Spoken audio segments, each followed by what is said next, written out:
Hi, this is Ashley Victoria Robinson coming to you from the studio here at New York Comic Con, and I am here with honestly 3 of the scariest men in the entire building right now. The powerhouses behind TALAMASCA. Hi, Why are you laughing? No, I'm like, I guess he created us all. Oh yeah, no, he's absolutely the scariest. Yeah, that's why we put him in the middle. He's the king of the fear. I mean, William is prolifically known for playing bad guys. Misunderstood. Ooh, Misunderstood. Let me take 2. William is known for prolifically playing gray and misunderstood characters. Very good. He's really good at it. Yeah. He's got a knack for playing that character. How do you respond to this? I'm gonna let you take over. I bite people, okay? So. For funsies or for a living? Is Jasper in many ways a culmination of this archetype that you've come to embody? No, maybe. That's entirely possible. We shall find out. Ooh, The thing about we're good Bill about is spoilers. he's so nice. Like, he's such a sweetheart. So it's like, So you're the jerk. yeah, yes I am. That's what I have to be. a jerk? Yeah, can't we all be I sweethearts? mean, this is the internet, so somebody has to be the mean one. And I guess as the only woman up here, maybe it's me. I'm not I'll quite take the sure. blow. I put them in every single situation, so I guess I'm the Dr. Evil of all this, and I can be the bad guy. Ooh, So, you want to be Dr. Well Evil told. instead of like with Blofeld, maybe? Dr. No, Blofeld, Dr. All. Where's the cat, though? Well, outside, they wouldn't let him in. for some reason. No emotional support cat. Comic-Con, no animals. You had to get them that little vest, and they said, no. No, they knew I was lying. So the Anne Rice universe, obviously very expansive, lots of very rabid fan base. So for each of you, how scary was it to launch a new project? Terrifying. Yeah. I mean, but everything, you know, I don't know what it's. I know that people have said this, but it's like everything worth doing should be partially terrifying. Yes. That throw yourself out there because you can play it safe and you know you're only going around once, et cetera, et cetera. And I looked at it as an opportunity, a really amazing opportunity, because you've got Anne Rice, all these books she had talked about the Talamasca, had written about the Talamasca, had created characters within the Talamasca, and yet had never written a book. So I said, this is an opportunity to build out that. It's like she had built a foundation and kind of sketched out what all of it could look like if you really paid attention. And it was our opportunity to go in and to build it all the way out and to make it something that worked for us, and also to, I think, bring people into Talamasca that they maybe hadn't considered before. Ooh, yeah, you're very much the steward of this, of Gondor and of Talamasca. Nicholas, Yes. tell me about Guy. Guy, whatever you want to call him, he'll be that. Well, I think Guy's always seen himself as sort of an outsider, you know, someone who lives kind of, doesn't quite fit into anything, but has found himself trying to make it work in the life that he's got, trying to keep things in control, and especially keep his mind in control, because he hears these voices. Well, he's had these voices forever, and he's always tried to, well, he heavily medicates himself to kind of make sure that he feels this sense of normality and keep that control. But I mean, he changes pretty dramatically in the first episode, from having one kind of outlook on life to having everything sort of shift when he finds out that the Talamasca has been more or less creating his relationships, putting him through these trials and tests to see if he can maintain himself. And so he is sort of at a drift when we kind of meet him, more or less. He's without anything. So he's lost his sense of self, and now he has to go and find that. And I find that's like my access point for him is, how does he figure out who he is? How does he understand, you know, who he can be? And I think the first point of call is to figure out what's going on inside his mind. That's going to be his intuition. That's going to be his first, you know, point of call. How do I figure out what this is? How do I use this? And yeah, he's a really complex kind of character, but very fun to play, because he gets to hang out with people like this, with Jasper, vampires, but he gets to hang out with, you know, Elizabeth McGovern, who plays Helen. Yes. You know, Celine Bucken playing Doris, like amazing actors and characters. And I think he learns a lot from them. And I just bounce off a lot of those beautiful performances, so it's nice. You're all such a joy here in 3D space, but the subject matter is so dire. So when you're on set, how do you keep the levity and the fun going? Well, it is a heavy subject matter, Yeah. you know, but we keep it pretty light. You and me gets pretty heavy sometimes, but we keep it, you know, as Bill and Nick, we keep it pretty light. Our most intense scene that we shot, which I won't give away, Just between us and the whole internet. was was really, you know, outside of the fact that it was just freezing, Freezing cold.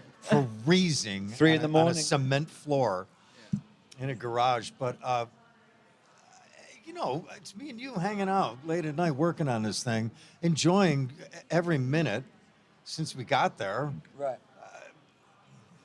I mean, I love that. To me, that's my happy place. You know, I'm sitting on a set waiting, and they're like, "Time to go." It's 3:00 in the morning. Fine, fine. Let's go. Especially with something like this that is, you know, it's subject matter that I've never really played in before. You know, not like this. Yeah.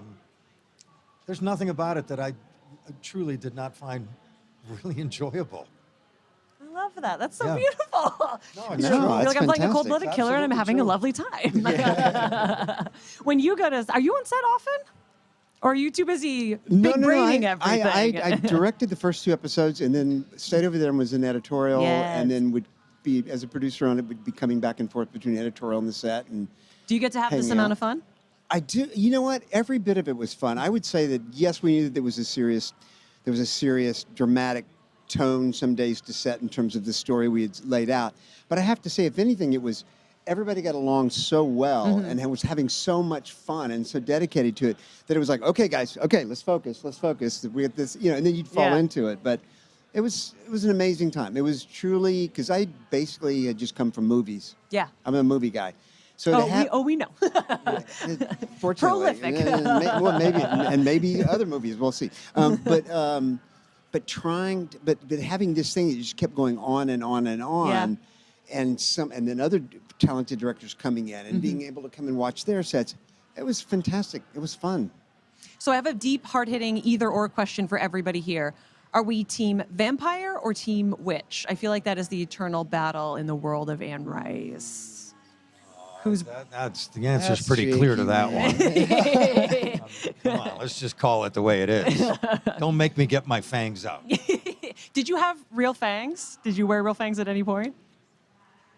They're actually Howard Berger, who you know was the creator of the look, is amazing, and so he fitted me for these.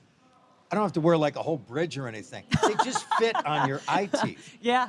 And the first time I tried them on, I was like, I think I cut my lip a little bit. I'm like, Howard, we need to file these down a little bit. Like, woo. Yeah, but you pop them on. Doesn't happen often. I do love the idea of it being an entire bridge, though, and you coming on and being like, I just don't know what I'm going to do here today, guys. Yeah. Like a Muppet. Yeah. Jasper has a list. Yeah, exactly. But for fun reasons. Team vampire or team witch? I used to be a lawyer back in a prior life, and so who's my client? Ooh, you tell me. I could make a statement. I could.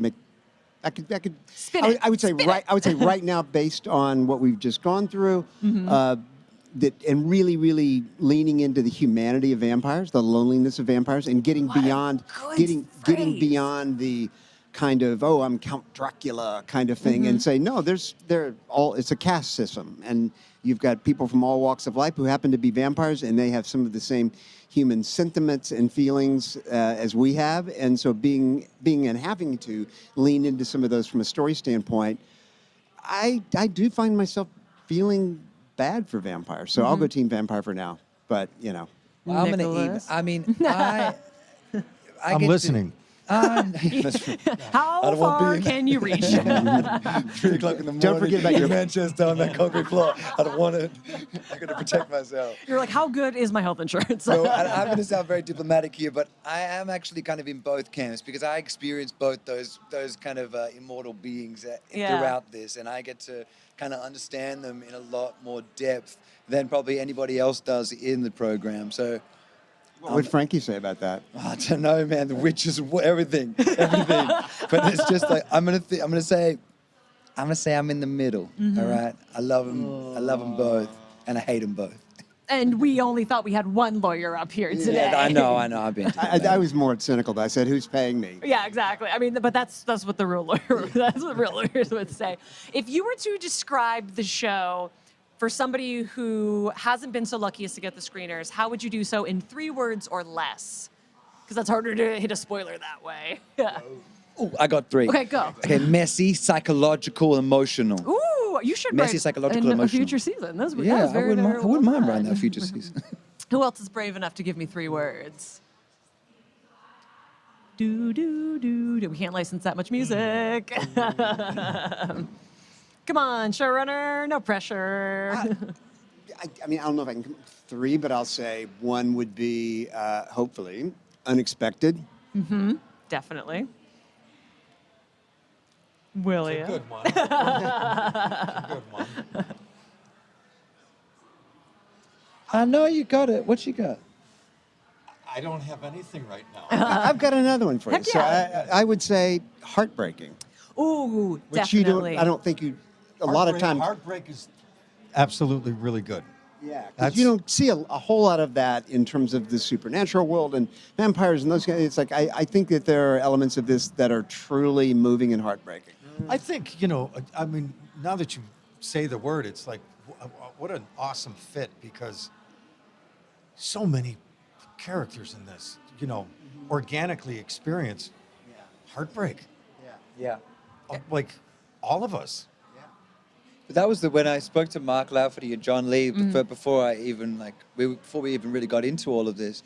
It was a lot about They said, we'll break your heart. it will break your heart. There's a lot about family and yearning, and I think yearning is something that really drives a great Another story. good word. You know, if you look at you could look at Wong Kar-wai. You could look at these films that are all about yearning, and you feel so deeply for each of these characters, and all of them have this yearning for something more than what they have, or to feel safe and solace. And I think that's yearning. I'm gonna take back my other ones. Yearning's my Just word. yearning. I love that. It screwed up families. Screwed up families. That Those was are a 3 big good thing. words. Lastly but not leastly, because in the Popverse we like to celebrate the best in TV, movies, and comics. What are we geeking out about that we're not working on? So what is something that you're enjoying that's not Anne Rice's universe? As far as like watching, Anything, watching, reading, music you're anything listening to, sports light, you like. doesn't matter. Whatever you want. I want to know who you are and what you're enjoying. I'll go last. No, I'll go after you. Oh, you don't laugh. I'm looking forward to, and I'll just say it. I've been given a certain book 3 times by different people as a gift. And so I'm excited. I started reading it on the plane the other day. Yeah. And it's really, really good so far, but I have just started. But it's one of those ones where I go, and this is one that I need to read all the way through. So I tabled it for now. But I'm just interested to see what these 3 people thought that I needed so desperately from this book. That it's like, oh, John is so screwed up. This is going to help him. It's going to be very like holding the Yes. mirror up So to I'm nature. looking forward to reading that. Will you that will book. you tell us what the book is? The Art of Fielding. Oh, yeah. Yeah. So. It would have been funny if you'd said like the Odyssey. Yeah. You're like, well. The Bible. I was given the Bible by 3 different people. Need to get stuck into that. Yeah, William Clayton was going last. So what are you geeking out about that you're not working on? I'm a big movie buff, and I'm Yes. really into Robert Altman at the moment. I love Mike Nichols always. Hal Ashby, 3 of my favorite directors. What's your and- favorite Altman? Oh, Nashville. Yes! Nashville, definitely. Hal Ashby, my favorite, probably The Landlord. Good, And Mike good Nichols. answer. We actually share this love of The Graduate. that? The Graduate. Oh, it's my all-time favorite Where are you, film. yo? Where are you off with where are you? I'm still thinking of my thing. I'm geeking out about it. I'm coming up with it. I love that, but I love that he's geeking out on these movies. That, by the way, I love all this. I mean, 'cause the thing is that I would geek out over the idea of sitting with you and watching Hal Ashby with you for the first time. I would Oh, my geek out God. over that. I guess that's what you're doing at the hotel tonight. Let's do You're it, having a slumber baby. party. right. Bring each We other's actually hair, should swap do that. stickers. We should do a Hal Ashby complete kind of every single film. There's a YouTube channel in that, or a Oh Twitch my God. channel. I'm just saying. Hey, let me tell you something. In Midtown Manhattan, in the Brill Building, the famous Brill Yes. Building, where the Wall of Sound came from back in the 60s with Spectre. There used to be a shop there. I don't know if it's still there, called Colony Music, where you buy sheet music, you know, for Broadway Right. shows. When I first moved to New York, I walked by that building one day and I looked in the window, and there in the plastic, never opened, was the original soundtrack album of The Graduate. No. $35 it was, Colony on the little sticker. And I'm like, $35 back then was like, I don't know if I have the money for this, but I walked inside and I said, can you please just don't sell that album? Give me till tomorrow. It was waiting tables. Walked in tomorrow, guy held onto it. So cleaning out my man cave, getting ready for this house renovation, I bought one of those like frame things where you For put records? album covers Yeah. in. Kept the plastic on it with the tag that says Colony, Oh, man. $35. It's in my man cave. Really? Like the original soundtrack. I We played gotta it. listen to that, I man. played it once, but kept the plastic on, just very carefully opened it up. That's Anyway, amazing. listen, I'm geeking out with, you know, I'm empty nesters, you know, me and my wife, and we have a great time, foodies. But it's the NFL right now. Oh, and good Josh Allen is answer. playing Yeah. every weekend. And I like to claim that I'm a calm guy. I've got my wife, she's a Bills fan now. And we're home alone, and she's up in the den. She's like, will you watch this game with me? And I'm like, no. Because I have to watch it alone in my man cave. And I pace, and I scream. And if they score, I run up, give her a kiss, take a shot at tequila, and back to the man cave. That's fantastic, and I honestly don't know if we can beat that. So, gentlemen, thank you so much for joining us here at New York Comic Con. Thank you, Ashley. Pleasure.